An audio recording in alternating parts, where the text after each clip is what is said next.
അത്യുന്നതങ്ങളിൽ ദൈവത്തിന് മഹത്വം, ഭൂമിയിൽ സന്മനസ്സുള്ളവർക്ക് സമാധാനമെന്ന മാലാഖമാരുടെ ഗാനത്തിൻ്റെ പൂർണ്ണതയിൽ അവൻ ഒരു മഞ്ഞുകണം പോലെ സുന്ദരനായി കാലികളുടെ അപ്പത്തൊട്ടിലായ പുൽത്തൊട്ടിൽ വന്ന് പിറന്നത് തികച്ചും യാദൃശ്ചികമായ ഒന്നല്ല.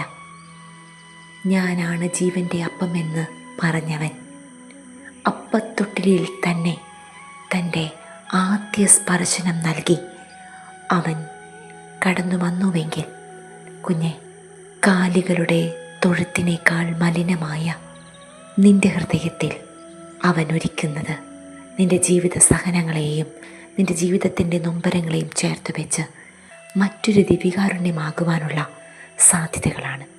ദൈവത്തെ ഭക്ഷിച്ച് ദൈവിക ശക്തിയിൽ ജീവിക്കുവാൻ അവൻ നമ്മെ ഒരുക്കുകയും പഠിപ്പിക്കുകയും ചെയ്യുന്ന ഈ ക്രിസ്തുമസിൻ്റെ നാളുകളിൽ നമുക്ക് ഹൃദയപൂർവ്വം അവന് വേണ്ടി ഒരുങ്ങാം.